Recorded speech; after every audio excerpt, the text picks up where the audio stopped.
Welcome back with a new quiz of online technologies for beginners. An electrical conductor is assigned to which a voltage generator represented by a battery is applied. This voltage generator is able to set in motion the electrons present inside the electrical conductor. It is an ordered motion that pushes electrons from the negative pole of the battery to its positive pole. In particular, the exercise tells us that every 10 seconds, 30 coulombs of electric charges pass through a generic section of the conductor, and we are asked to calculate the electric current produced by this motion. We indicate with the letter I the electric current, and we also draw its direction.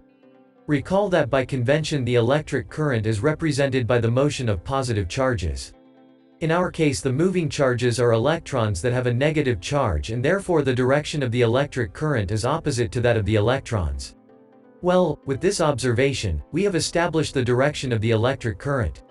We can now proceed with the calculation of the electric current intensity. For this purpose, we remind you that the intensity of the electric current is given by the ratio between the electric charge transited and the transit time. In particular, the electric charge is measured in coulombs, the transit time is measured in seconds, and the current intensity is measured in amperes. Therefore, we have that the current intensity, I, is given by the ratio between 30 coulombs and 10 seconds, which is equal to 3 ampere. Well, exercise solved. Thanks for your attention by Online Technologies for Beginners.